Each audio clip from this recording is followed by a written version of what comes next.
In this episode of Boogering Bushcraft Style, we will look at the importance of being skeptical and not cheating yourself when you are debunking your own evidence. Recently, while camping at our primitive research area, Larry had a hit with the thermal. After watching it for a while, he gave the thermal to Mark, and he concurred that it appeared to be a man-like animal standing beside a tree up on the ridge overlooking them. In a situation like this, where you have backpacked in 2 miles into the interior of the forest, there is no room for a panic attack in the middle of the night. The logical thing to do is to take accurate notes of what each other sees, bounce opinions off each other, along with recording the weather conditions. The odd thing that stood out to these researchers is that the object never appeared to move and nothing unusual happened during the night. The next morning, there was no evidence that anything had been or not been there. Over the next 2 weeks, Larry and Mark shared the footage, the facts, and theories with Andrew and Shelley to come up with ideas to try in the field to either prove that there was something out there watching them or if it was just a natural occurrence in nature. Here is a little film footage of their experiments 2 weeks later. Alright, we're trying to look at a comparison where we got that heat signature on the thermal the first time we were here. We didn't get the heat signature last night looking up there, but I know the angle I was looking, and the tree right there with a knot on it is the best possibility for what I was seeing. I don't know why the heat signature doesn't show up the second time. Conditions may be a little different. I'm not sure. It could have been the moonlight caused it not to show as well.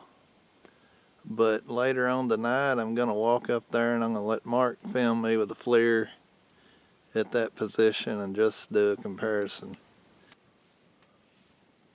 In daylight conditions, Larry is going to climb up to where that tree is.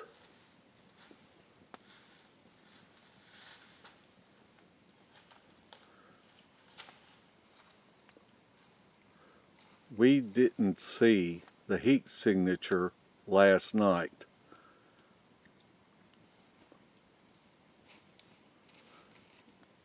The conditions, the two different conditions were that it was colder that night and there was not a full moon.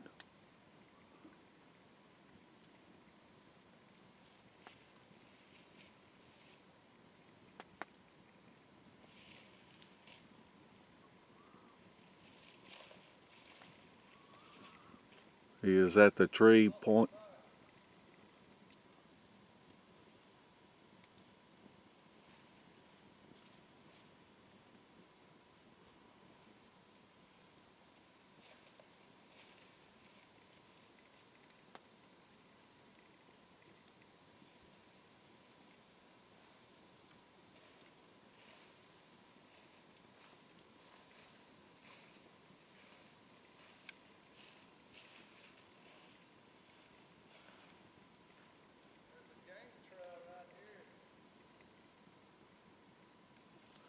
Larry just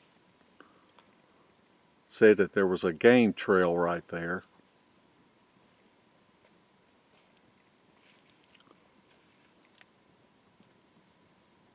I'm pretty sure this is the tree. The knot's actually down here at my knee. See me?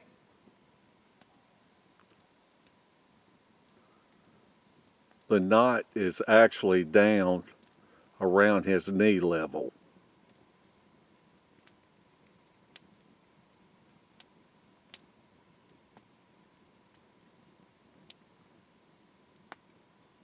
The signature was either here or this.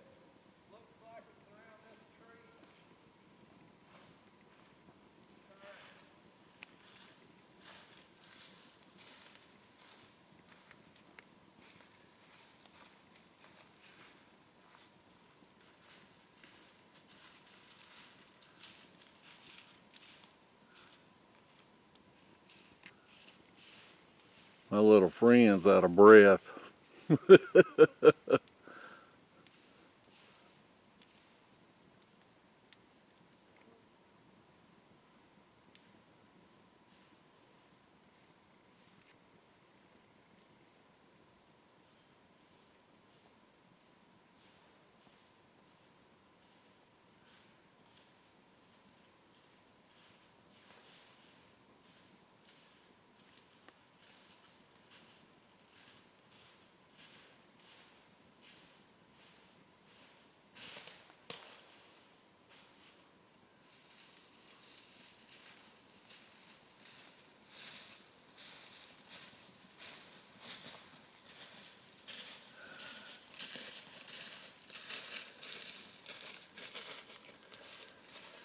That knot's a lot lower than I thought. But Yeah, me too, when you stood up there by with it. it showing behind that other tree, that may be what made it look higher. I don't know. It's still weird, but that tree below the knot is right, there's a game trail right between it. But that's where the signature come from, right along that. We'll compare it to the footage that we took the first time here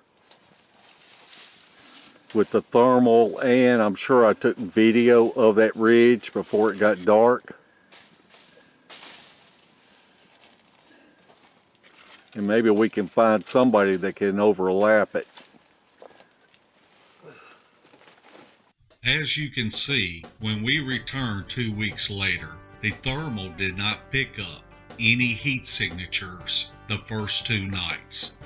The third night, the temperature dropped from the mid-40s to 32 degrees and the heat signature reappeared. Up next is a roundtable discussion of our debunking strategies. There was high winds that day, so we apologize for the sound quality, but we are passionate about when we present possible evidence that we have done everything within our constraints to debunk the evidence with a skeptical mindset. Okay, folks, we're here at Reelfoot Lake. What does Reelfoot Lake have to do with Bigfoot? Absolutely nothing. Just like a lot of the, what do you want to call it? Evidence that people submit. Right. Speaking of evidence, how do you debunk it?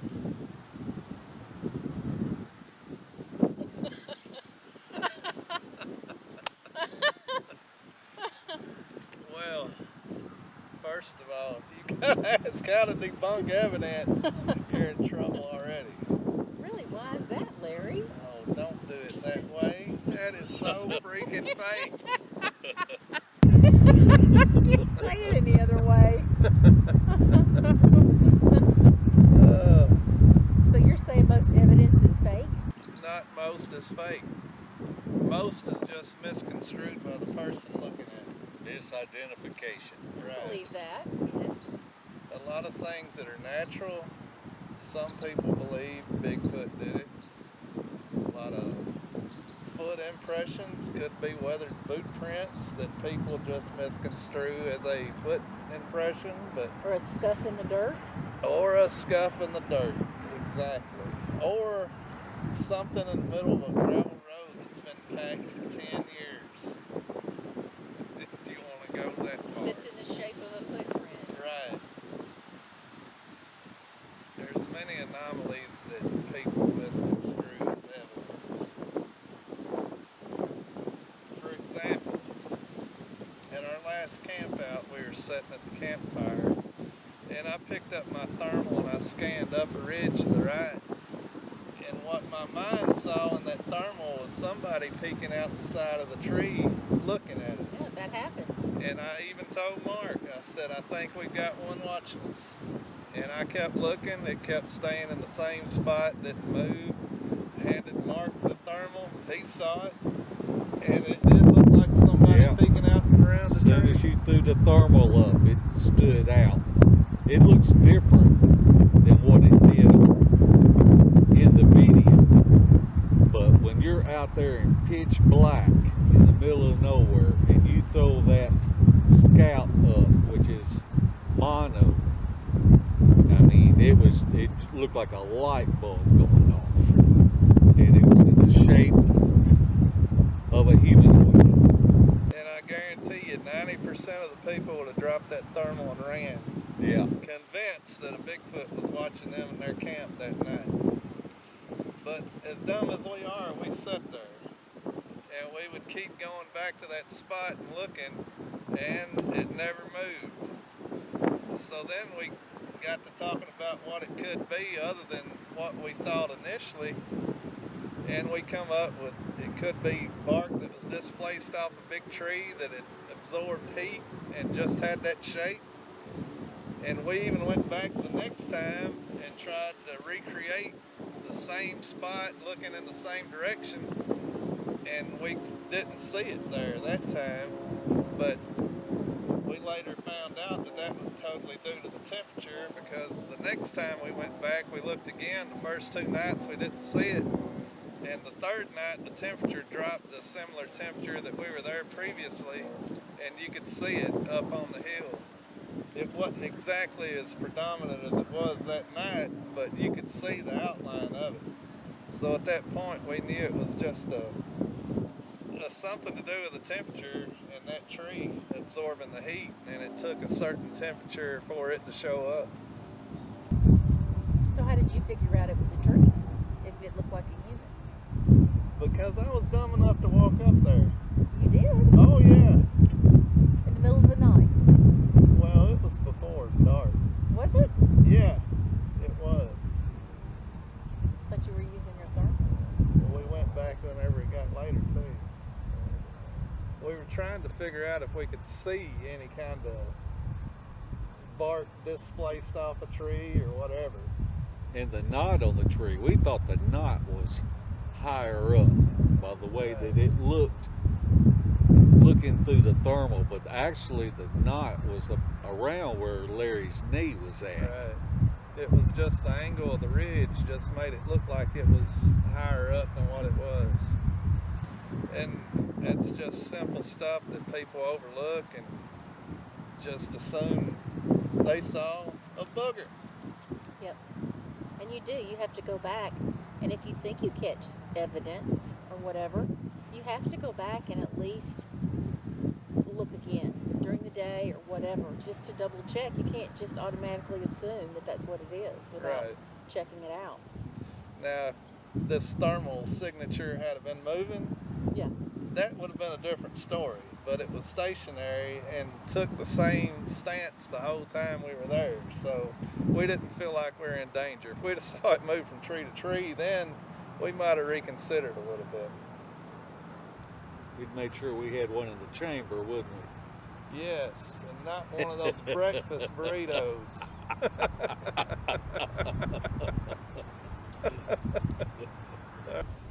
I think if we look at the example of with the thermal footage and how it looked like that night, to me what is important is that you go back and you try to figure out any way that you can personally debunk it. And we did that the next day, and actually before, because we didn't see it on the thermal the first 2 nights, and so we worked at trying to debunk it, and we were kind of convinced there for a little bit whenever we didn't spot it those 2 nights. And then the third night the temperature dropped, but most people don't want to take those extra steps to try to figure out what's going on. For one thing, it's too easy just to say, hey man, I saw one, here's the footage, but to be able to wait to sit there and bounce ideas off with each other, bringing you into the loop on it, and then coming, okay, we need to try this, this, and this. So we went back 2 weeks later and tried different things to see if we could debunk it. Most people, they're not trying to debunk it, you know. And you've got to scrutinize with that, you know, with everything you do. There's too many people out there that want to bust you up, you know, and find something and holler and all, you know. But if you don't have the willpower to try to figure out what's going on, you're really in the wrong business. That's right. And I did see the thermal, and it does look like a human figure. It does. I would have thought the same thing. You at would have first. run. No, I don't run. Oh, okay. As long as I outrun Mark. We'll get shot in the foot. If they can get to his gun. But with any evidence, it's best to always ask yourself questions. Is it man-made? Did an animal do it? Did nature do it? And if you come up empty on all those questions, then you can ask yourself, is it possibly a Bigfoot? And you always have to say possibly, because you don't know unless you've actually seen the creature do it. Right.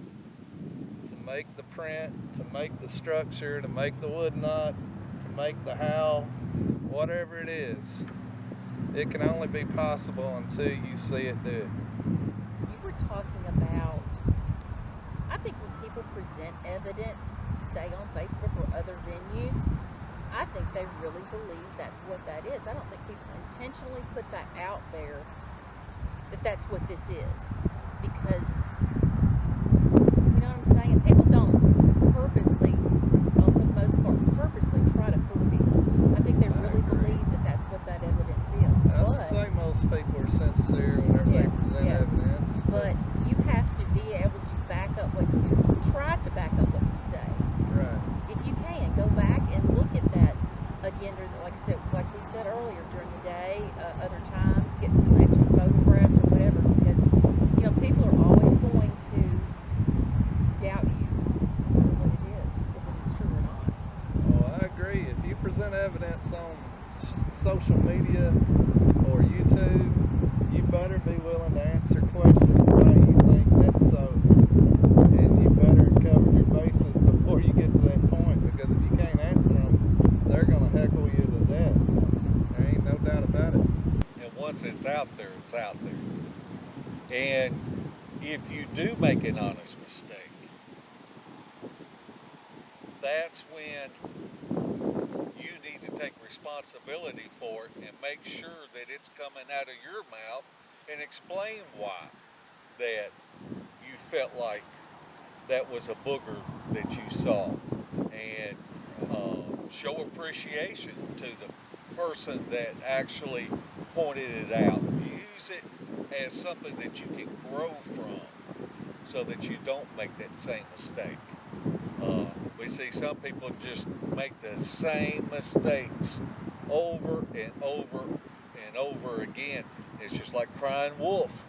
You know, after a while, you know, these people that go out and find evidence every time they step out in the backyard, you know, it's just not like that.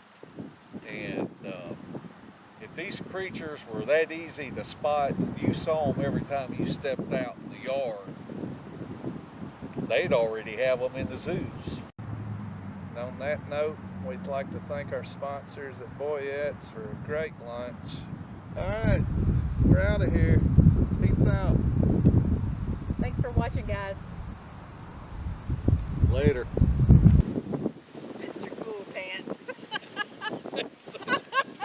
They should have gave it the double and then the twirl and the holster.